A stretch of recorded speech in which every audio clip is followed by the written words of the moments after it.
Picture this. A Georgian duchess stands in her wedding chamber. Candlelight flickers across silk wallpaper. Her trembling hand conceals a dagger behind white glove. She whispers to herself, "Tonight, I will destroy him." But wait, you're about to witness something extraordinary. What you're about to see will change how you view love itself. Let me pause this moment, right here. She's raising that blade. Her heart pounds against her corset. One strike, and her revenge is complete. But here's what's beautiful. By the end of this story, her heart will betray every oath of vengeance she's ever made. So how did she get here? How does a duchess, raised on silk and etiquette, end up plotting murder on her wedding night? The answer will break your heart, then heal it completely. She blames him, the Duke of Ravenshollow, for destroying her family. Her father died in debtor's prison. Her mother wasted away from grief, all because of him. Or so she believes. But here's where it gets incredible. The man sleeping peacefully in that four-poster bed might be completely innocent. Have you ever sworn you'd never forgive someone, and then discovered everything you knew was wrong? Comment below, because that's exactly what's about to happen. She lifts the dagger higher. Moonlight catches the steel. Her breath comes in short gasps. But then, he stirs. Open those gray eyes, and says the words that shatter everything. "I've been waiting for you, Catherine." Not the Duchess. Not your Grace. Catherine, her real name, the one she's hidden for 5 years. Her weapon trembles. Because in his voice, she hears something impossible. Tenderness. Like he's been protecting her name all this time. "What?" she whispers. He sits up slowly, never taking his eyes from hers. "I know who you really are. I know why you're here. And I know you deserve the truth." The dagger slips from her fingers, clatters to the marble floor. Everything she thought she knew, everything that drove her to this moment, is about to crumble. But here's what's magical. When her world falls apart, it makes room for something beautiful, something neither of them expected. Love. If you've ever felt betrayed, if you've ever carried rage that consumed your heart, you need to hear this story, because what happens next proves that sometimes our greatest enemy becomes our greatest love. Hit that like button if stories about transformation speak to your soul, because this duchess is about to discover who she really is inside. She stares at him, this man she's hated for years. But looking into his eyes, she sees her own pain reflected back. "The letter," she breathes. "You know about the letter." He nods. "I've known since the day we met." Her knees buckle. She sinks into the velvet chair. "Then why? Why didn't you?" "Because," he says gently, "you needed to discover the truth when you were ready to hear it." Comment below. Would you have his patience? His mercy? Because what he's about to reveal will change everything you think you know about honor, about forgiveness, about love. The Georgian marriage chamber feels charged with electricity. Outside, London sleeps. But in this room, two wounded souls are about to begin healing each other. She looks at the dagger on the floor, then at him. "I came here to destroy you." "I know." His voice breaks slightly. "And I'm going to help you do it." Her eyes widened. "What?" "Destroy the man you think I am, so you can meet the man I really am. Stay till the end, because the shocking twist no one predicts will leave you sobbing happy tears." This is their story. The story of how revenge became redemption. How hatred transformed into the deepest love. Are you ready? Because once we begin, there's no turning back. Let me tell you about Lady Catherine Ashford. That's not the name society knows her by. To the ton, she's the mysterious Miss Delacroix. French nobility, refined, perfectly composed at every ball and soiree. But that's her mask. Every morning, she wakes in her modest rooms near Grosvenor Square, pulls on silk gloves to hide work-worn hands, practices her French accent in the mirror. Then she steps into society and pretends to be someone else entirely. Can you imagine carrying that burden? Comment if you've ever felt like you were living someone else's life, because her story will speak to your soul. Picture her at Lady Pemberton's ball. Crystal chandeliers cast light across marble floors. She glides between conversations. Smile perfectly, curtsy precise. "Miss Delacroix," Lord Hartwell bows. "Another enchanting evening." "Indeed," she replies in a flawless French accent. But inside, her heart screams the truth. She's not a French nobility. She's Catherine Ashford, daughter of a ruined baron, living on borrowed identity and burning rage. Every night, she returns to her room, locks the door, lights a single candle. Then she pulls out the letter. Her father's final words, written from Fleet Prison. The letter that reveals everything about the Duke of Ravenshollow, about how he destroyed their family. She reads it, memorizes every word, then holds it to the flame, watches the edges curl, turn black, crumble to ash. But she never burns it completely, always pulls it back at the last second. Because that letter is her only proof, her only weapon. If you've ever felt invisible in a crowded room, hit like, because despite the attention, the compliments, the dance invitations, she feels utterly alone. She dances, smiling, while inside she screams. The minute steps are precise. 1, 2, 3, turn, bow. But each movement, each gracious nod, is calculated revenge. Every smile she gives a gentleman, every laugh at their jokes, builds her reputation, gains her access, brings her closer to him. The Duke. See, here's what's beautiful about her character. She's not naturally vengeful. Before the ruin, she was gentle. I love poetry. Spent hours in her father's garden. But grief, it changes people. Transforms soft hearts into steel. Her mother used to say, "Catherine, your heart is too tender for this world." Now she whispers to herself, "Good, tender hearts feel nothing." But that's where she's wrong. Because of the tenderness, it's still there, buried, waiting. She carries letters from creditors, bills her father couldn't pay, debts that followed them beyond the grave, each one signed by order of his grace, the Duke of Ravenshollow, or so she believes. The truth, oh, the truth is so much more complicated. But she doesn't know that yet. All she knows is that her father died calling the Duke's name, begging forgiveness for some unknown sin. She opens her jewelry box. Inside, her mother's ring, the only thing of value left. She holds it to the light, remembering her mother's words, "Someday, you'll understand that love is worth any sacrifice." "Not anymore," she whispers. Because Catherine has made a different choice. Vengeance over love. Justice over forgiveness. She spent 2 years building this identity. Learning French phrases. Studying noble mannerisms. Creating the perfect track. And it's working. The Duke has noticed her. Started attending the same events. Their eyes meet across ballrooms. Soon, very soon, she'll be close enough to destroy him. Hit like if you've ever felt unseen in your own story. Because everything is about to change for her. She doesn't realize that when she finally meets him, really meets him, everything she thinks she knows will shatter.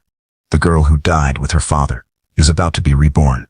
But first, she has to fall apart completely. She stands at her window. Look out at London's gaslit streets. Somewhere out there, he sleeps peacefully, unaware that his destruction approaches on silk slippers. "Tomorrow," she whispers to her reflection. "Tomorrow, I begin. But tomorrow will bring something unexpected. Something that will crack her armor.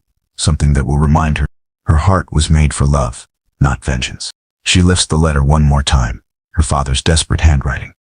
His final words about honor, about truth, about forgiveness. For the first time, she wonders, what if there's something she doesn't understand? She shakes her head. "No. I know what I saw. I know what he did." But doubt, once planted, begins to grow, and doubt will save her soul. She blows out the candle. Tomorrow she meets her destiny. The question is, will she recognize it when it arrives? Now let me tell you about Alexander Blackwood, the Duke of Ravenshollow. You think you understand powerful men? This one's different. By day, he commands respect in Parliament, signs legislation that affects thousands, manages estates spanning 3 counties. But every midnight, he kneels alone at his brother's grave. "I failed you, Marcus," he whispers to the headstone. "I failed you, and I failed her. Her, always her. The ghost that haunts every decision." You're probably thinking, what drives a man to this kind of secret pain? Share your guess in the comments, because the answer will surprise you. See, Alexander never wanted to be Duke. That honor belonged to Marcus, the golden son, the beloved heir, the brother who could charm anyone, the brother who died trying to save someone else's honor. Alexander runs his fingers over the carved marble. Marcus Blackwood, beloved son, died too young. But the inscription doesn't tell the whole story. Doesn't mention the duel, the dawn mist, the pistol shot that changed everything. Doesn't mention that Marcus died, protecting a lady's reputation. A lady named Catherine Ashford. That's right. The connection runs deeper than either of them knows. Alexander rises slowly, brushes mud from his knees, pulls his greatcoat tight against the October wind. Tomorrow, he has duties. Always duties. Estate meetings, tenant concerns, parliamentary sessions. But tonight, he grieves. He appears untouchable, But inside, he is breaking. The servants think he's cold, distant. They whisper that his heart is made of ice. If only they knew, his heart burns with guilt so fierce, it threatens to consume him. Because he carries a secret. A promise made to a dying brother. A vow that binds him, even. Find her, Marcus had gasped. Blood on his lips. Find Catherine. Tell her I'm sorry. Tell her, it wasn't her fault. 5 years. Alexander has spent 5 years searching, following rumors, chasing shadow. Catherine Ashford vanished after her father's death. No trace, no trail. Like she never existed. But Alexander knows she's alive. Knows she's hurting. Knows she probably blames him for everything. And she should. Because in a way, he is responsible. He returns to Raven's Hollow house. Gas lamps flicker in the windows. Servants have retired. The mansion echoes with emptiness. His study, lined with leather books he never reads. Brandy he barely touches. Letters requiring responses he dreads writing. He sits at Marcus's desk. Still Marcus's, even after 5 years. Open the locked drawer.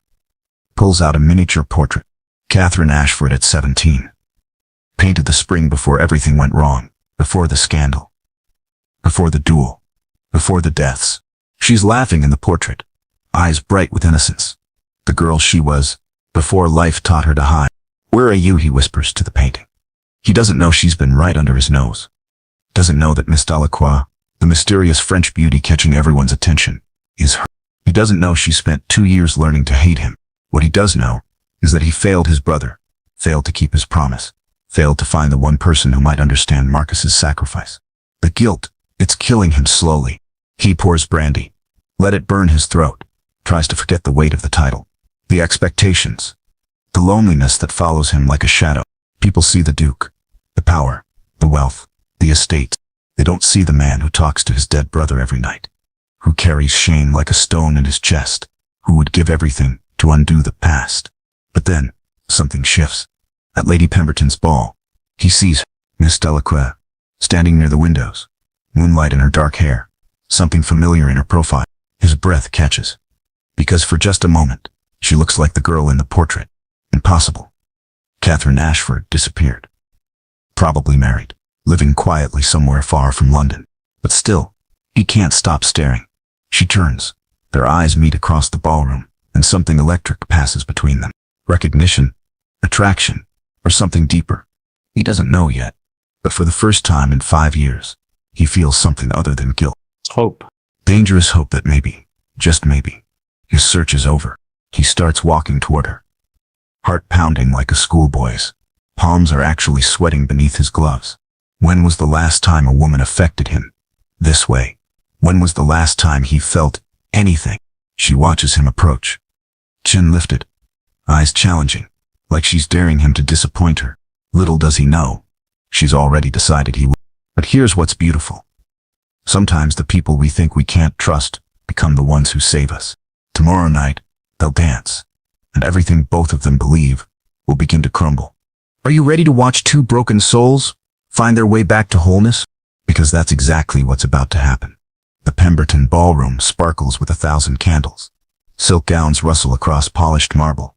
The orchestra plays Beethoven while London's finest waltz beneath crystal chandeliers. But none of that matters, because Alexander is walking straight toward Catherine. She sees him coming, tall, commanding.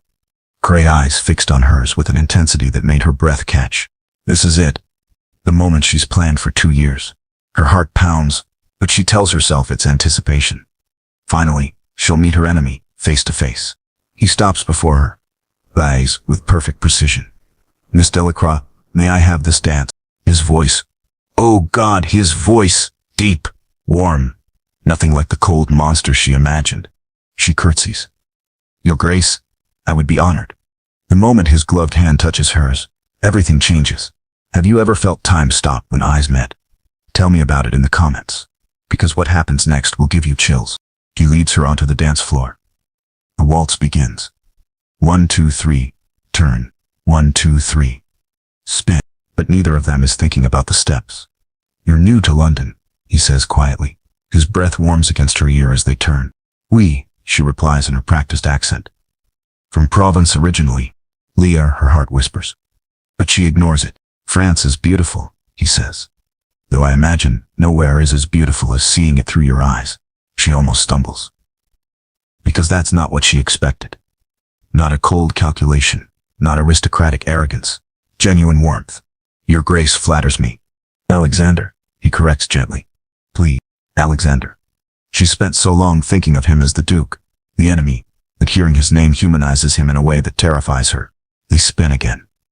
Her silk skirts flare around his legs, his hand at her waist, steady, protective. Tell me about Provence, he says. More lies required. But as she spins fiction about lavender fields and sun-warmed stones, she finds herself describing the garden at Ashford Manor instead. There were roses, she says softly. My father loved roses. The pain in her voice is real. Too real. Alexander's eyes soften. You miss him.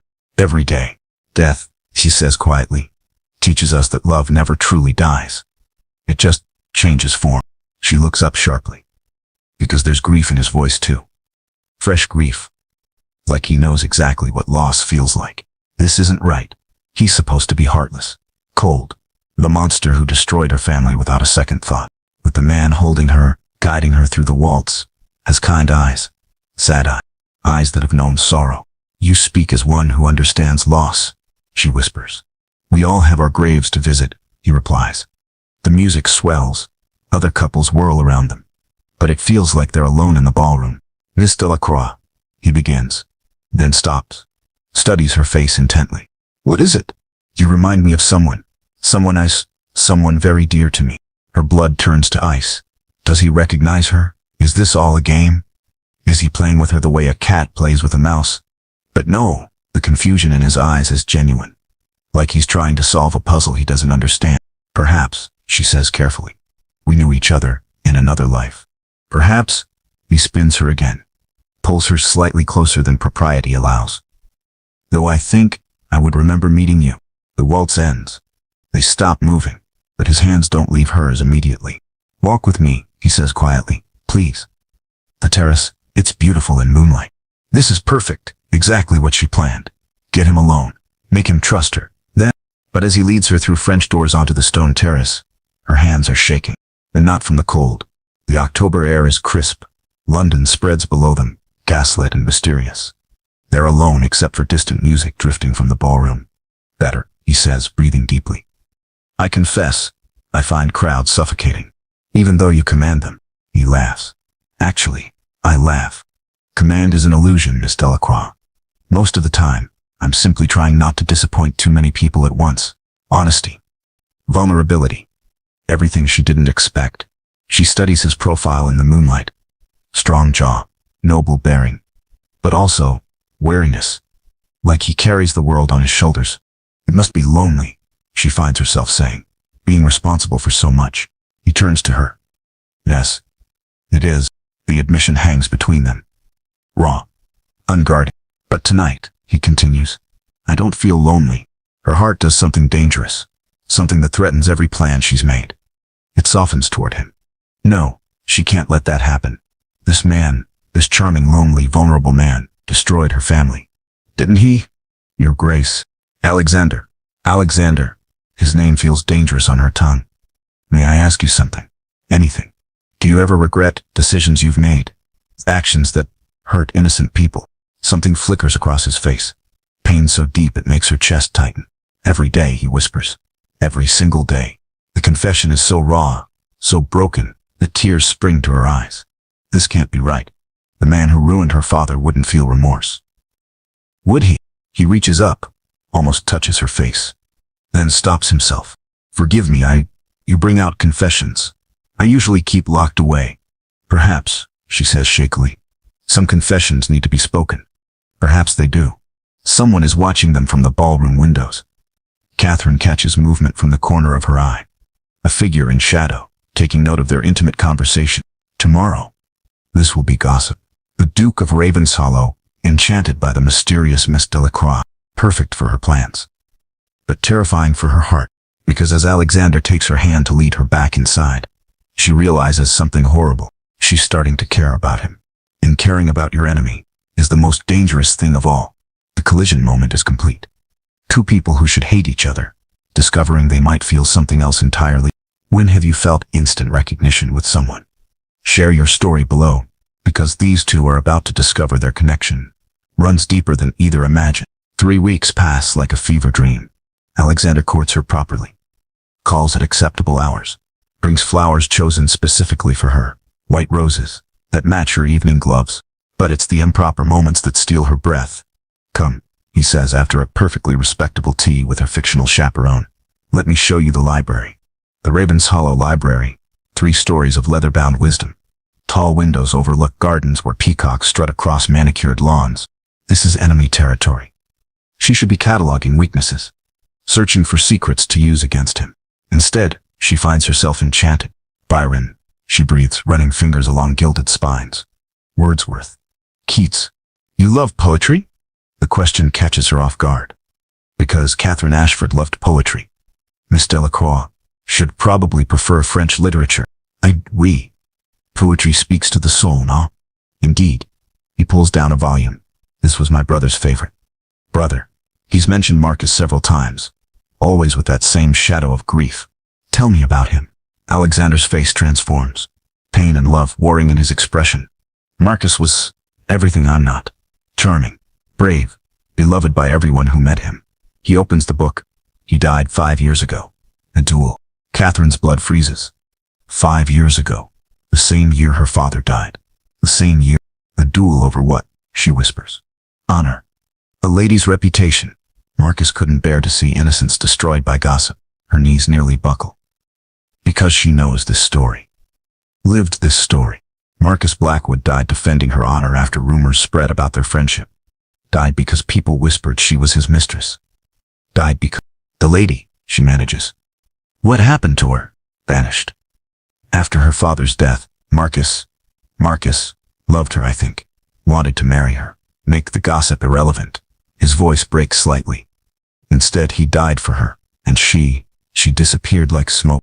Oh God, he's talking about her. About Marcus dying for her reputation while her father died in prison, and she grips the bookshelf to steady herself. Are you well, Miss Delacroix? The room is warm. He's beside her instantly. Hand at her elbow. Eyes concerned. Perhaps some air. The gardens are beautiful. She nods. I can't speak, can't process what she's just learned. Marcus died for her. Marcus loved her. Marcus. They walk through French doors onto the terrace.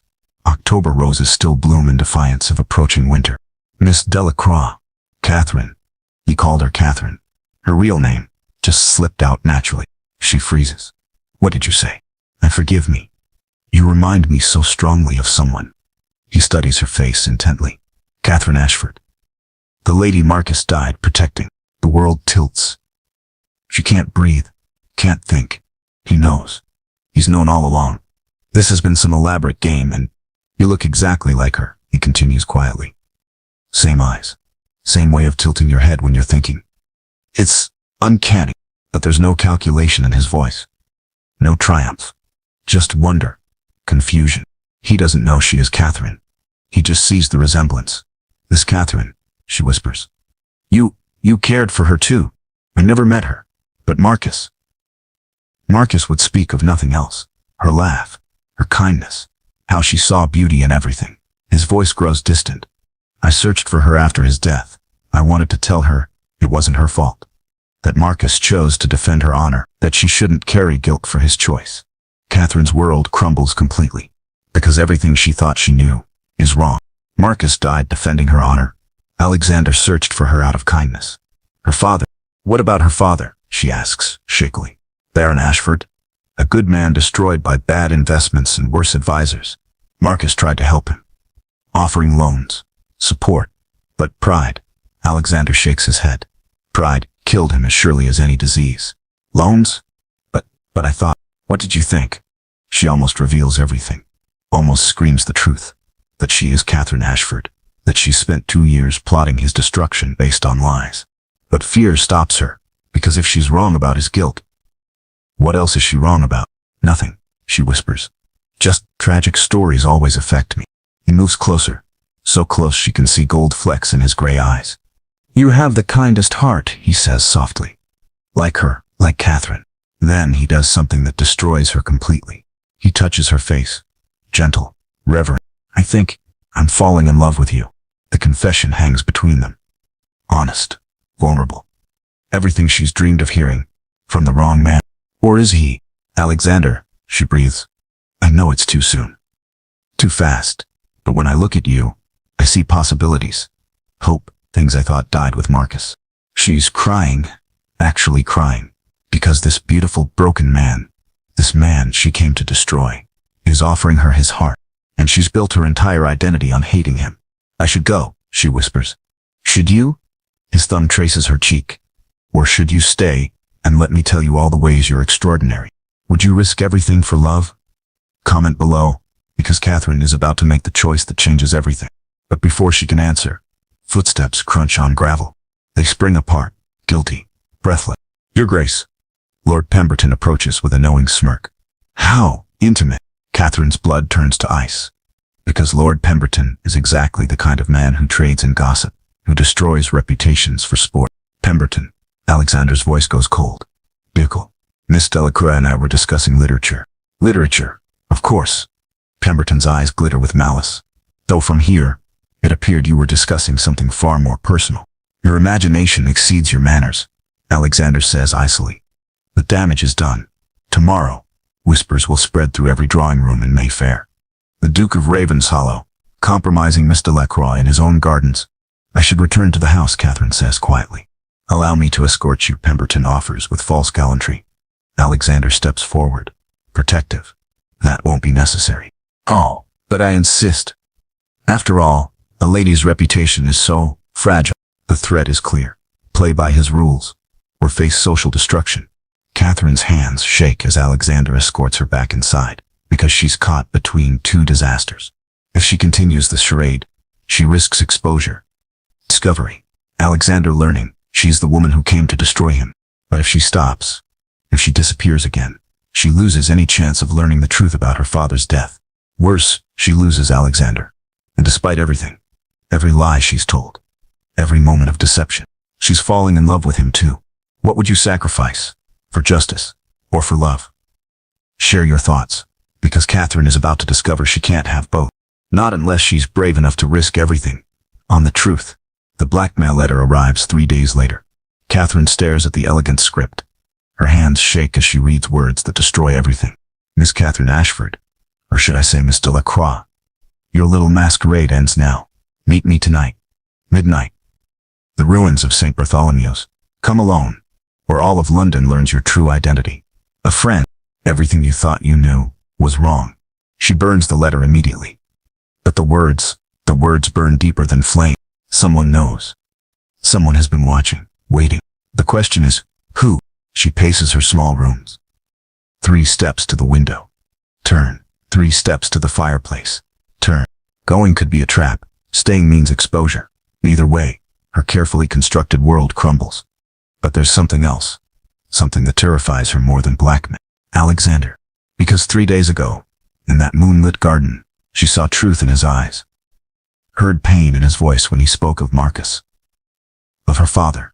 Of searching for Catherine Ashford out of kindness. What if everything she believes about her father's death is wrong? The clock chimes 11. Decision time. She pulls on her darkest cloak, checks her father's letter. Her only proof is secure in her bodice. Then she steps into London's fog-shrouded streets. St. Bartholomew's ruins stand like broken teeth against the night sky. Medieval stones crumble beside newer headstones. Perfect place for secrets, for revelations that change everything. She arrives at midnight, exactly. Footsteps echo from the shadows. Punctual. I admire that in a woman. The voice familiar, cultured. But wrong somehow. A figure emerges from behind a weathered monument. Top hat, silver-headed walking stick. Face she recognizes from a dozen society gatherings. Lord Pemberton. Her blood turns to ice. Indeed, though I prefer Uncle Henry. The world stops. Uncle Henry, her father's brother. The man who disappeared after the funeral. The man who claimed poverty prevented him from helping with debts. Impossible, she breathed. Oh, quite possible, my dear. Though I must say, you've grown into a stunning woman. The Ashford beauty runs true. Her legs nearly buckle. You're alive. You let me think that I was dead? Bankrupt? unable to help poor Catherine in her time of need. He laughs. Cold, cruel, necessary deceptions, I'm afraid. Necessary for what? Revenge, my dear child. Beautiful, profitable revenge. He circles her like a predator, can tapping against ancient stones. You see, your father was a fool. Generous to a fault. When he inherited Ashford lands, he should have consolidated, maximized profits. Instead, he improved tenant housing, reduced rents, played gentleman farmer while opportunity slipped away. Catherine's heart pounds. He was a good man. Good men die, poor Catherine, and I refuse to let Ashford wealth die with him. The pieces click together. Horrible, inevitable. The debts, she whispers. You created them, forged them, he corrects pleasantly. Amazing what a few doctored ledgers can accomplish. Your father, trusting soul, signed whatever I placed before him. Loans that didn't exist. Investments that were fabrication. She can't breathe, but the Duke of Ravenshollow, his signature, also forged, though considerably more challenging. Alexander Blackwood has such a distinctive hand. Everything crumbles. Every belief, every moment of hatred. Alexander never touched our family's finances. Never. In fact, he tried to help, offered genuine loans. When rumors of your father's troubles spread, your father, proud fool, refused assistance. Catherine sinks against a weathered headstone. Then why did you let me believe? Because, my dear, you are the perfect weapon. He produces a document from his coat. Official seals. Legal language she recognizes. Marriage contract. Between Catherine Ashford and Lord Henry Pemberton. Her blood turns to ice. What? Arranged by your father years ago, before his death, a guarantee that Ashford properties would remain in family hands. His smile is reptilian. Technically, you've been my betrothed for 5 years. That's impossible. My father would never. Your father was desperate, Catherine, facing ruin. I offered salvation for a price. He shows her the signature, her father's hand, shaking, defeated. But he died before the marriage could take place. And you vanished so completely. It took me 2 years to track down Miss Delacroix. Horror washes over her in waves. You've been watching me, all this time, following your charming romance with Alexander. Quite touching, really. 2 wounded souls finding solace in each other's arms. You're sick. I'm practical, you see. Alexander Blackwood is worth $30,000 a year. His estates border Ashford lands. A marriage between you would unite the properties, making me, as your guardian and husband, quite wealthy indeed. The trap reveals itself completely. Elegant, ruthless. But you won't marry him willingly, so I'll simply arrange circumstances that force his hand. What circumstances? Scandal, my dear. Glorious, reputation-destroying scandal. He pulls out a small bottle. Clear liquid. This little concoction, slipped into his brandy, will leave him quite compromised.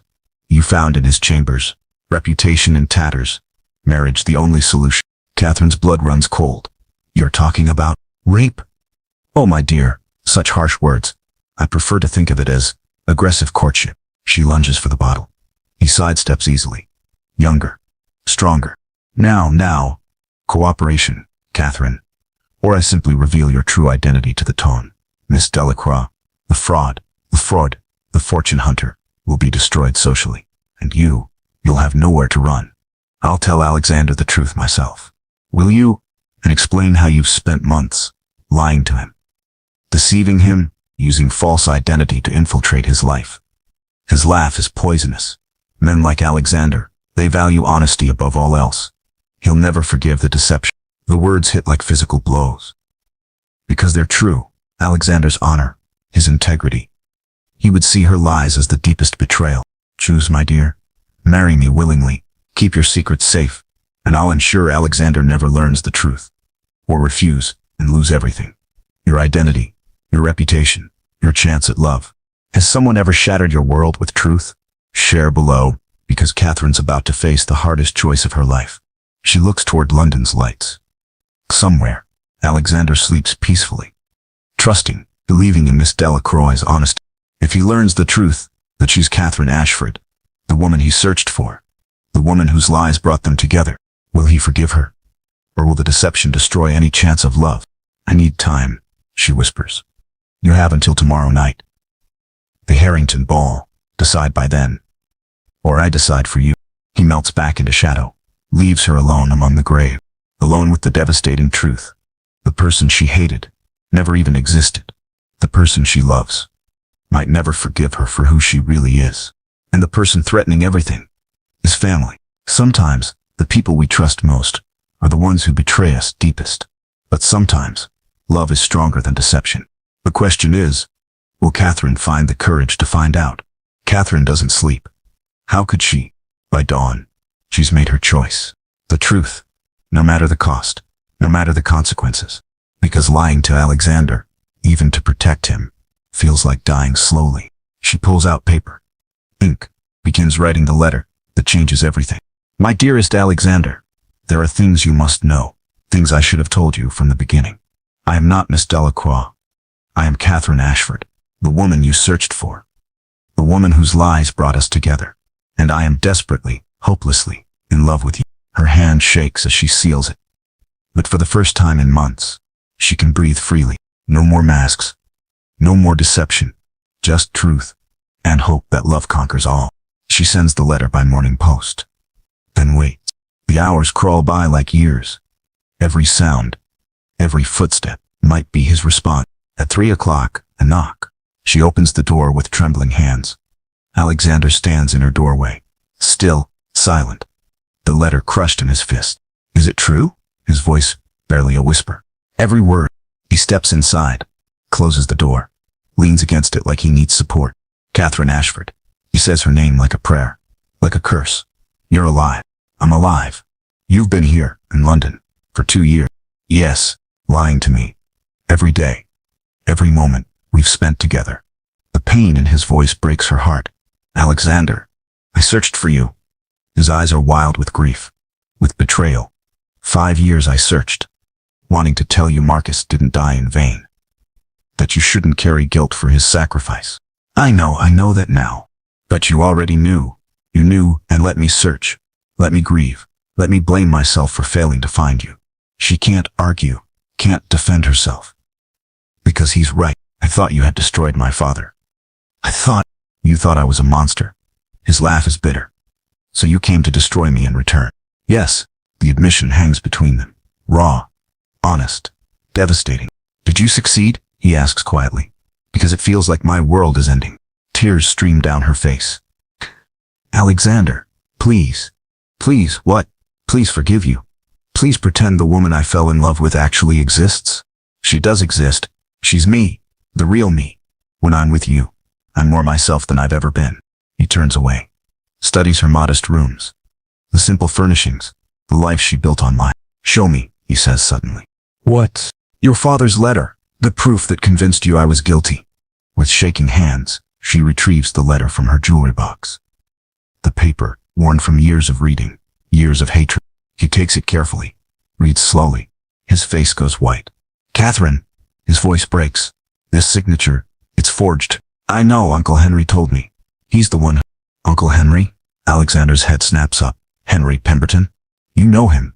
He's been trying to purchase Ashford lands for years. I refuse to sell. Knew your father wouldn't want. Alexander stops. Studies the letter again. This is his work, his handwriting. I'd stake my life on it. He wants to force me into marriage. Control the inheritance. He's planning to. She can't say it. Can't voice the horror of his plan. Planning what, Catherine? To drug you, compromise us both. Force marriage through scandal. Alexander goes very still. Very dangerous. When? Tonight. The Harrington ball. He crumples the letter slowly. Then we stop him. We? You think I'm letting you face this alone? He moves toward her, eyes blazing. You think your lies, your deception, matters more than your safety. But you can't forgive me. You said. I said I felt like my world was ending. And it is. He reaches for her hands. The world where I was alone, where I carried guilt for failing Marcus, where I searched endlessly for a woman I'd never find. Her breath catches. That world is ending, Catherine, and I'm grateful. You forgive me? I forgive you. More than that, I understand you. You were protecting yourself, your heart. After everything you'd lost, trusting anyone was terrifying. The tears come harder now. Relief, joy, love so fierce, it threatens to consume her. I love you, she whispers. I love you so much it terrifies me. Good. He pulls her closer. Because I love you too. Not Miss Delacroix. Not the mask you wore. You, Catherine Ashford. The woman brave enough to survive everything and still open her heart to love. He kisses her then. Soft, reverent, like she's precious beyond measure. What do we do now? She asks, against his lips. Now, we go to the ball, together. As ourselves. But the scandal, let them talk. Let them whisper. I'm the Duke of Ravenshollow, and I'm proud to claim Catherine Ashford as my Duchess. If you believe people can change. If you believe love conquers lies. Hit like right now. There's more, she says quietly. What?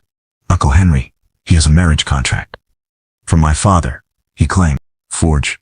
Alexander says immediately. Like everything else. Your father, Marcus told me, wanted you to choose your own path. Would never have arranged marriage without your consent. How can you be certain? Because Marcus asked your father for permission to court you. Properly. Honorably. Your father agreed, if you were willing. His voice gentles.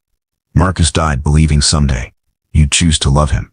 He never would have stolen that choice through arranged marriage. Another layer of deception crumbles. Another lie exposed. Tonight, Alexander continues, we end this. Together. How? By telling the truth. All of it.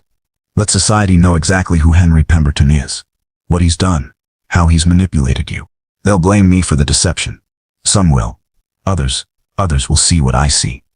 A woman who survived impossible circumstances. Who protected herself the only way she could. Who found the courage to love. Despite everything. Are you sobbing happy tears like I am? Because watch what happens next. He takes her face in his hands. Catherine Ashford, will you marry me? Not for scandal. Not for convenience. But because I cannot imagine living without you. Yes, she breathes. Yes. 1,000 times yes. Finally, they are brave enough for the truth. And the truth sets them both free. The Harrington ballroom glitters with anticipation. Word has spread. The Duke of Ravenshollow will make an announcement tonight. Society expects engagement news. What they get is so much better. Alexander and Catherine enter together. His Duchess on his arm. Her real name announced for all to hear. Lady Catherine Ashford and His Grace, the Duke of Ravenshollow. The whispers start immediately. Confusion, recognition, scandal. But Alexander doesn't care. Neither does Catherine. They have each other. They have truth. Everything else is just noise. Lord Pemberton, Uncle Henry, watches from across the room, face pale with rage, with defeat, because his plan, his perfect manipulation, lies in ruins. Ladies and gentlemen, Alexander announces. Voice carrying across marble floors, we have the honor of presenting my betrothed Lady Catherine Ashford. Gasps. Murmurs. But also, applause. Because love stories, real ones, touch something deep in human hearts. Some of you, Alexander continues, may know Catherine as Miss Delacroix, a necessary deception, to protect herself from a predator. He looks directly at Pemberton. A man who forged documents, stole inheritance, manipulated grief for profit. The accusation hangs in perfumed air. Pemberton tries to protest, but evidence speaks louder than denials. By midnight, he's fleeing London. Reputation destroyed. Schemes exposed. Justice served with love's own hand. Catherine and Alexander dance their first waltz as engaged couple. No lies between them, no masks, no deception, just truth, just love, just promise of forever. Are you happy? He whispers against her ear. Deliriously, she replies. Though I still can't believe you forgive me. Forgive you? Catherine, you gave me the greatest gift. What's that? Hope, purpose. A reason to believe love conquers all. He spins her beneath crystal chandeliers. Besides, I rather enjoy being married to a woman, clever enough to fool all of London. Even me, especially you. Sometimes, love doesn't find us. It creates us. Creates the people we're meant to become. The courage we never knew we had. The hope we thought was lost forever. Smash like if love stories give you hope. Comment which moment broke your heart the hardest. Because this Duchess discovered something beautiful. Revenge may feel powerful, but love transforms even the darkest hearts, even the deepest wounds, even the most impossible dream. Their biggest adventure is only beginning. And it starts with choosing love over fear. Every single day. Are you crying happy tears? Because I am. Hit subscribe if stories about healing speak to your soul, because love always wins. Always. If this story reminded you that people can change, that love heals everything, that second chances are worth fighting for, then this community is for you. We believe in transformation, in growth, in the beautiful messiness of becoming who we're meant to be. Comment below. Which character's journey touched you most? Catherine's courage to trust again, Alexander's patience in the face of deception, or their mutual choice to love, despite fear. Share this with someone who needs to believe in happy endings, who needs to know that broken hearts can heal, that lies can become truth, that vengeance can transform into love. Because that's what we do here. We celebrate the beautiful possibility of human hearts. And we never, ever give up on love.